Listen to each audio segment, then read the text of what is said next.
The LA Kings lose a game that was called a must-win. Now what? That and more on this edition of Locked On LA Kings.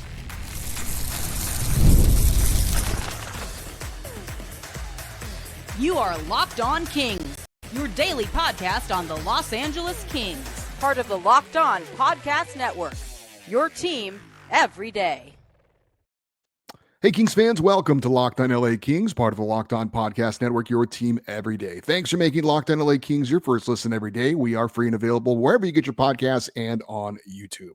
I'm Eddie Garcia, your host of Locked On LA Kings. I've worked in sports media for the past 30 years, also co-host of the Puck Podcast, a weekly NHL review show that's been putting out content for the past 18 years, and a passionate LA Kings fan for over 30 years. The LA Kings wrapped up their mini 3-game road trip in Chicago, looking to avoid going 0-3 on the trip and looking to snap their 3-game losing skid. It was game number 59 of the 82-game regular season. The Kings were coming off a 4-1 loss on Saturday to the St. Louis Blues. LA taking on the second worst team in the NHL as far as points earned on the season in Chicago. And the Kings had veteran defenseman Joel Edmondson calling this game a must-win. As for the Kings lineup in this one, they would go back to the old reliable, the 11-7 setup that has been so successful for them most of the season. The top line centered by Anze Kopitar, the captain, saying after the loss to St. Louis, he needs to lead the way. He had Adrian Kempe and Alex Turcotte back on his wings. The experiment with the Byfield, Fiala, Kempe line apparently over for now. Second line of Philip Deneau with Warren Foegele and Trevor Moore, a familiar trio that we've seen for most of the season. Third line, Quentin Byfield with Alex Ferrier and Kevin Fiala joining them. And the fourth line would be Trevor Lewis and Tanner Jeannot with a rotating cast of wingers in that other position on the fourth line. Akil Thomas would be a healthy scratch. As for the defense, the top pairing would be Mike Anderson and Vladislav Gavrikov, Joel Edmondson and Drew Doughty, the second pairing, Jacob Overar and Jordan Spence, the third pairing, with Kyle Burrows as the extra defender. Brent Clark would be a healthy scratch. We'll touch on that a little bit later. Darcy Kemper back in net. David Riddick getting the night off as the backup as usual. And the big question going into this game for me would be pretty simple. Would the Kings play with heart, desire, attitude, and desperation? After all, Joel Edmondson called it a must-win game. The talk after the loss to St. Louis, the talk going into this game, playing with more heart, playing with more passion, more attitude, more desperation. Would the Kings do that in Chicago? As for the game summary in this one, well, the answer to the question, at least early on, was yes, we would see the Kings playing a desperate style of hockey with passion, with heart. The Kings came out flying in this game and had a ton of shots on goal, had quality scoring chances, and were clearly the better team in the opening period. And they fell behind 1-0. Former King Stanley Cup hero Alec Martinez scoring on a point shot. However, the Kings would respond almost immediately, and it was the captain, Anze Kopitar, who said after the last game he needed to lead the way. That scored the goal, and we would be tied 1-1 after one period. The Kings outshooting the Blackhawks 17-7 in that opening period, but it was 1-1 after one. Now, normally I might have been a little concerned with thoroughly outplaying another team and not having a lead, but I was actually happy about that first period. I thought the Kings played with heart, desire, attitude, desperation. But that was one period. They needed to do it for two more. In the second period, which has not been a great period for the Kings all season long, they would look terrible. It was like the two teams traded jerseys in the intermission. It was all Chicago. Now, somehow the shots on goal were 9 apiece. I honestly don't know how, but that was deceiving. Chicago dominated puck possession. They were thoroughly in control of the play, and the Kings looked helpless to stop them. Chicago would score twice, and the Kings were down 3-1 going into the third period. Would we see a miracle third period magic, which we've seen a few times this year from the Kings? Well, unfortunately, no, with Chicago scoring right away to take a 4-1 lead, and that was pretty much the game. Now, the Kings did outplay the Hawks in the third, but they were down 4-0, and even thoroughly outplaying another team, hard to get 3 goals just to tie it. And also Chicago was probably with a 3-goal lead going into a bit of a defensive shell. The Kings outshot the Blackhawks 16-3 in the third, but they were still outscored 2-0 in the period. Chicago added an empty net goal after scoring the early goal, and the final score, Blackhawks 5 and Kings 1. Kings fall to 31-20-8 on the season, 12-17-5 on the road. They finished their 3-game road trip 0-3, and they've now dropped 4 in a row, being outscored in those 4 games 18-6. Game stats in this one, LA thoroughly outshooting Chicago 42-19. Power play, special teams in this one were really a non-factor. LA 0 for 1, Chicago was 0 for 2. Faceoffs one favored the Kings 29-21. Hits favored LA 13-11. Block shots favored Chicago 19-12. So what was good for the Kings from a team standpoint? Well, the start was great. The Kings had energy. They had a ton of shots on goal. They got quality scoring chances. I thought the breakouts out of their own zone were great. The penalty kill went 2 for 2. I thought the first period was pretty much exactly what the Kings needed as far as how the team played. What was not so good for the Kings from a team standpoint was that despite that dominant first period, they only scored 1 goal. They didn't finish on several high-quality scoring chances that included a 2-on-0. The Kings were completely outplayed in the second period and very early in the third period, and the game was then out of reach before they finally picked it up. And again, like I said, Chicago protecting the lead. They weren't looking to push it. They had enough goals, so that certainly could have played a factor as well. Why did the Kings play such an awful second period after playing such a very good first period? And I don't have an answer for that. And I know the Kings have typically been pretty good in the first, not so great in the second, and very good in the third. And why that's been the case all season long, I really don't have an answer as well. But this one in particular, especially against a team that is the second worst team in the NHL, to have a dominant first period on the road and then have it completely flip in the second period is a question that is hard to answer. It was shocking to watch in a lot of ways that one team could be so dominant in the first period and be so inept in the second period. As for the coach's quote from head coach Jim Hiller, the Kings coach was asked, I assume by Kings insider Zach Dooley, who posted the quote on kingsinsider.com, how did the game get away from the Kings in the second period after a good start? And Jim Hiller said this, quote, I don't know. It's a great question. It's a great question you'd like to know, right? Because falling behind, the urgency was there in the third. So I don't know. It doesn't make a lot of sense, does it? We had urgency in the first, we had urgency in the third, and we just played the second, end quote. Well, I mean, I guess you can't say Jim Hiller isn't honest. And I get that coaches coach and players play, but I guess he's in the same boat that we all are. I don't know how to explain what we saw in that second period for the Kings.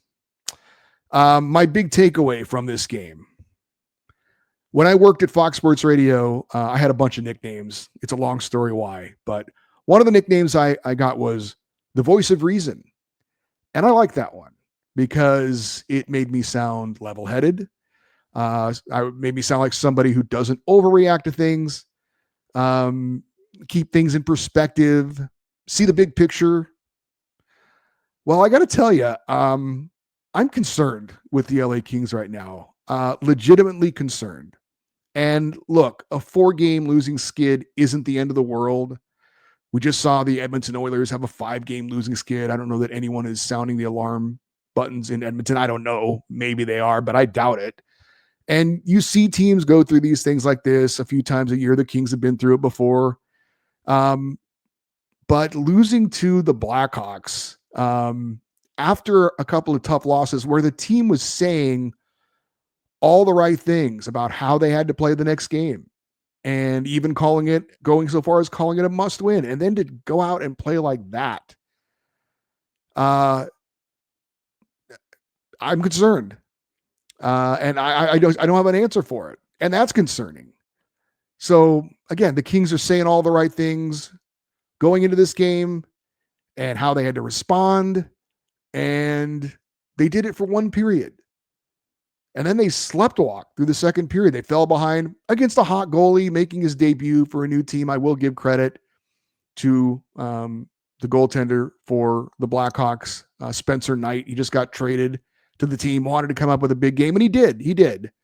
But it really doesn't still explain how the Kings could play with such a lack of backbone in that second period. They needed to have a big game and started great, and then it just nothing. I have to say I'm a little concerned with the team's leadership right now. There has to be more accountability to what's going on. Now, again, they're coming down to the end of the season. We'll see if anything happens at the trade deadline, but right now I am legitimately a bit concerned with what's going on with the LA Kings. We'll talk more about why, and we'll get into some of the individual performances in the loss against Chicago. We'll do that next here on Locked On LA Kings, your team every day. Looking for a snack that is both delicious and nutritious? Then crack into a good source of protein with Wonderful Pistachios. Wonderful Pistachios is one of the highest protein nuts. Each 1 ounce serving has 6 grams of protein, giving you over 10% of your daily value. Plus, they're packed with fiber and better for you unsaturated fats to help you keep feeling fuller longer. It's the perfect grab and go snack for busy days, whether you're snacking at your desk or on a road trip or just need a quick protein boost. And if you love cracking open every shell for that satisfying crunch, the in-shell options are a classic favorite. Wonderful Pistachios is the complete protein providing all 9 essential amino acids. Whether you're running between meetings or dropping off the kids, Wonderful Pistachios are the snack that works as hard as you do. Get snacking and get cracking with a snack that packs a protein punch. Visit wonderfulpistachios.com to learn more.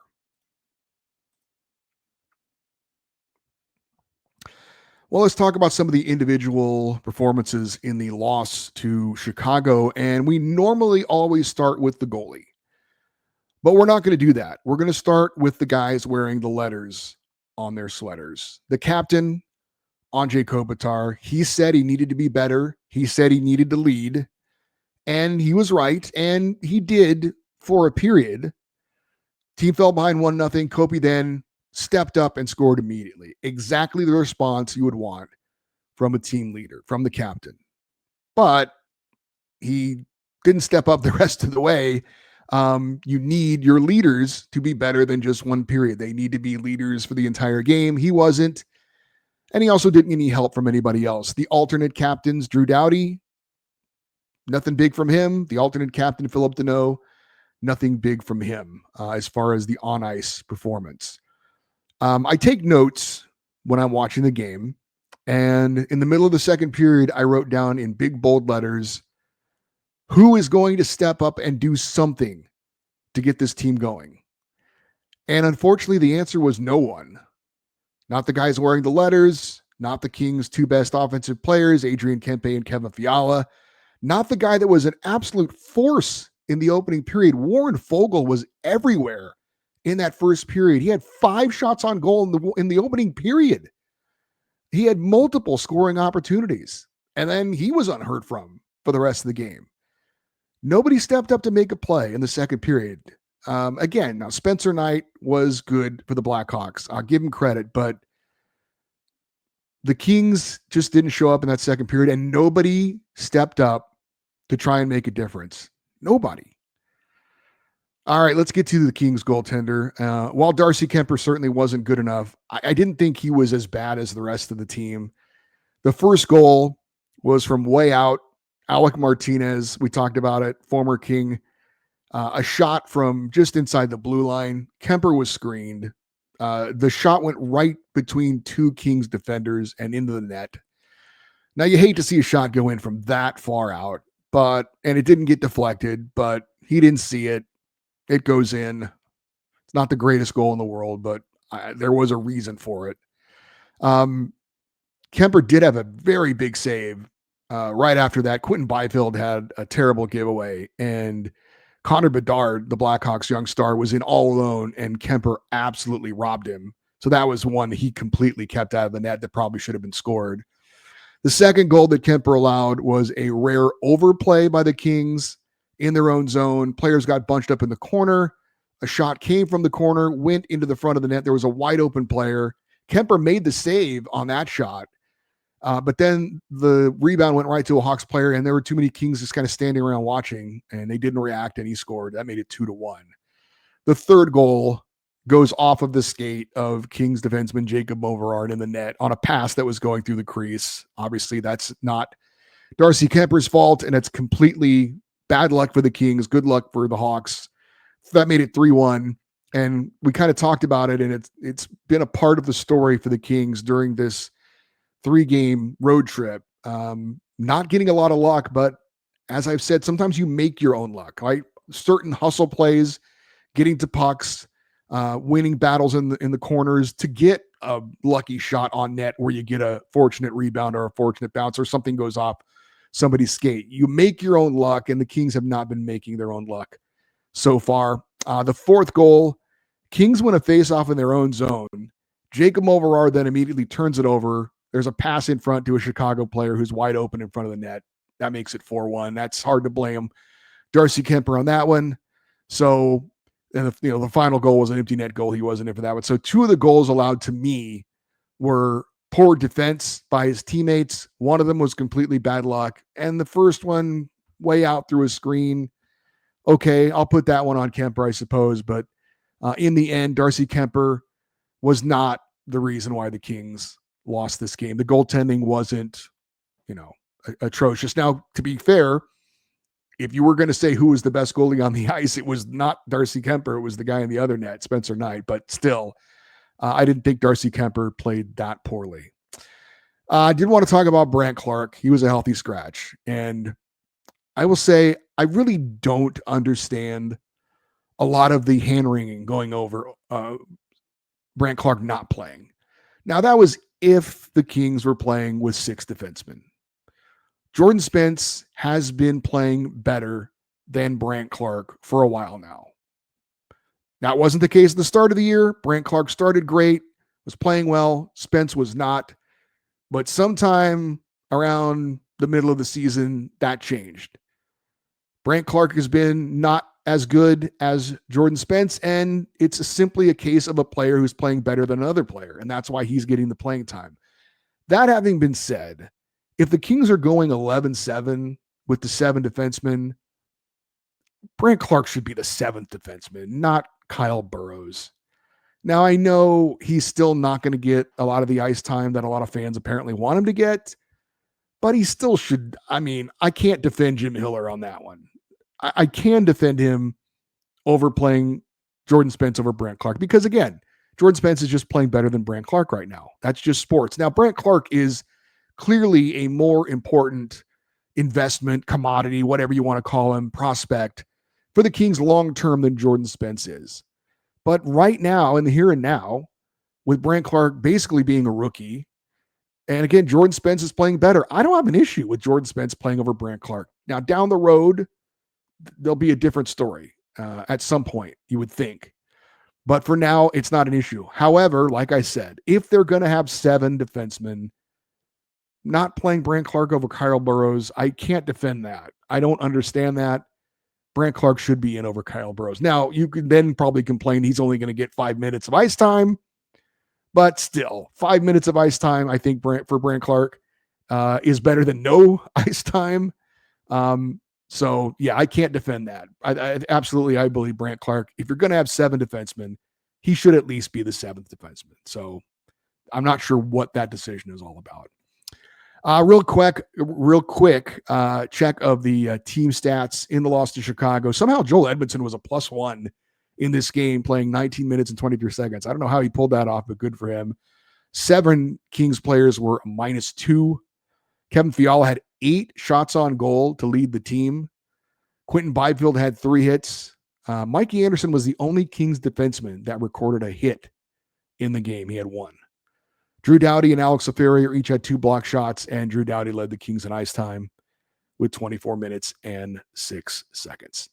I did want to check in on a couple of former Kings who unfortunately both scored goals in this loss against Chicago. We talked about it earlier, but former Stanley Cup hero Alec Martinez scored a goal, the first goal of the game, his 5th of the season. He's had some injury issues this year, 34 games for Chicago, 2-time Cup winner, of course, with the LA Kings. And there is some talk that he could be moved by Chicago at the trade deadline because there's probably some team out there that wouldn't mind having a veteran defenseman with Stanley Cup experience as a depth defenseman, but we'll see.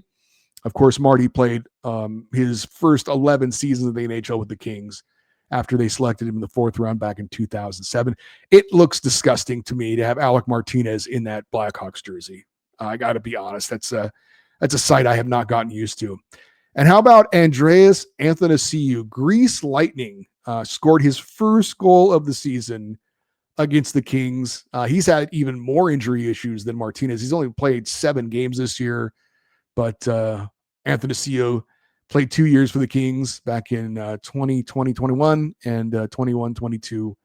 But a couple of old LA Kings coming back to haunt their former teams last night.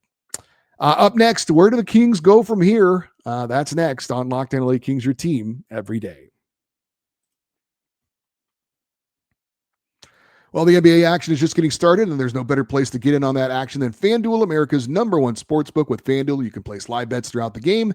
So even if you miss the opening tip-off or you want to be in on a fourth quarter comeback, you can stay in on the action. And if you're looking for a bigger payout, you can even combine your live bets into a same-game parlay. FanDuel's live betting feature keeps you in every moment of the game and keeps everything exciting, whether you're backing your team for a late-game rally or picking a player to hit a clutch three-pointer. Plus, the app is easy to use, and when you win, you get paid instantly. Right now, new FanDuel customers can get $150 in bonus bets if your first $5 bet wins. Just visit FanDuel.com to join today. That's FanDuel.com for your shot at $150 in bonus bets. Make every moment more with FanDuel, the official sports betting partner of the NBA.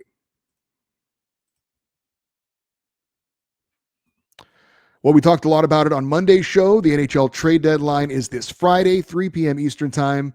And we have talked a lot about what the Kings might be looking to do. And it feels like with this latest stretch of games, maybe the trade deadline is even bigger for the LA Kings than we thought it was going to be. Whether it's, whether that actually ends up being the case or not remains to be seen. But I would say for me right now, it feels like a bigger deal. It feels like the Kings need some sort of injection, some life put into the team, and maybe adding the right player is just what they need. We'll see if they can get the right fit and do something that's impactful for this team, because right now it feels like they definitely need something. All right. So I mentioned the voice of reason. So here goes. It's just 3 games. Yes, the Kings look pretty bad, but they've looked pretty good for most of the season. And the team we've seen for most of the season, that's the real LA Kings. We don't want to overreact to 3 games. The Kings have 23 games left. 16 of those games are at home, where they've been the best team in the NHL. Yes, the road record is concerning, but get back on home ice, play the right way, play Kings hockey, and the Kings will be just fine. I hope. I feel like I'm trying to convince myself, to be honest with you. When the Kings went into that scoring slump, right, not long ago, and a lot of fans were hitting the panic button. Remember, I wasn't one of them. I said, I think the Kings will be fine. They're still playing Kings hockey. They're just not scoring right now. But the defense was still there. They were just in a bit of a scoring funk. But it's different to me now because the defense hasn't been there. Their calling card has not been there. What they've excelled at for most of the season has not been there. They aren't playing Kings hockey. And they're also not scoring too on top of that. So, look, I hope I'm wrong. It feels different. I'm not one to hit the panic button, but I'm going to be honest with you that I am a little concerned. I can't deny that. But let's get back home. Let's get on track. Kings play 4 of their next 5 on home ice. They got St. Louis Wednesday and Saturday. Weird schedule where they're playing the same team at home in 2 consecutive games, not on back-to-back nights, but Wednesday and Saturday. Of course, the trade deadline is sandwiched in between there on Friday, so we'll see about that. They've got a game at Vegas on Sunday, which is going to be huge. Next home game after that will be Tuesday against the Islanders. Then you've got Thursday against the Capitals. Alexander Ovechkin in town. That'll be kind of exciting. Hopefully, if he scores a goal, it'll be in a losing effort. And then next Saturday, it is at home against the Predators. So it's March. It's time to get going. Certainly don't like starting the month the way the Kings have, but there's still time to get this thing headed in the right direction before we really get serious and into that playoff push. As for the Pacific Division standings going into Tuesday, the Kings were the only team in that playoff contention that was in action on Monday, so nothing changes because the Kings didn't win. So the Golden Knights are still on top with 78 points. The Oilers are still in second place with 74, and the Kings are still in third with 70 points. They're still 4 points back of Edmonton.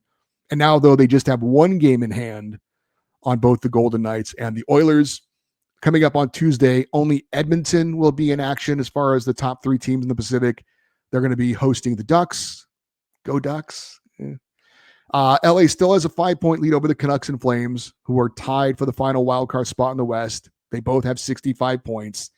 St. Louis Blues are 6 points back of the Kings, and of course, they've got 2 head-to-head games against LA. So those are big games for St. Louis, looking to directly gain ground. Of course, coming up on Tuesday, as far as those teams in action, you only got the Flames playing. Vancouver and St. Louis have the night off, but Calgary is in Philadelphia to take on the Flyers. So never too early to do a little scoreboard watching. So we'll be watching the Oilers and the Flames coming up on Tuesday. All right. For you everydayers, those of you that listen and watch Locked On LA Kings every day, coming up on Wednesday, we're going to have a special guest to be determined. We'll stay tuned for that. Of course, anything happens, though, in between now and then, as far as any trades happen involving the Kings, we'll certainly keep you updated on that. Thursday, full recap of Kings Blues shortly after the conclusion of that game. And then on Friday, a full recap of any impactful moves by the Kings or any of the teams they're in competition with for the playoff race, as far as what happens at the trade deadline. Plus, it's a Kings fan feedback Friday show as well, which I imagine could be quite spicy. If you want to send an email for the show, for the fan feedback show, or for any other reason, the email address is lockedoneddie@gmail.com, EDDIE. Always welcome to post your comments if you're watching on YouTube in the comments section, and we'd love you to stay connected with the show on social media, X, Twitter, Instagram, and TikTok. We are at Locked On LA Kings. I'm Eddie Garcia. Thank you, as always, for listening and watching this episode of Locked On LA Kings, part of the Locked On Podcast Network, your team every day. Have a great rest of your day. We'll talk to you tomorrow. And as always, go Kings, go.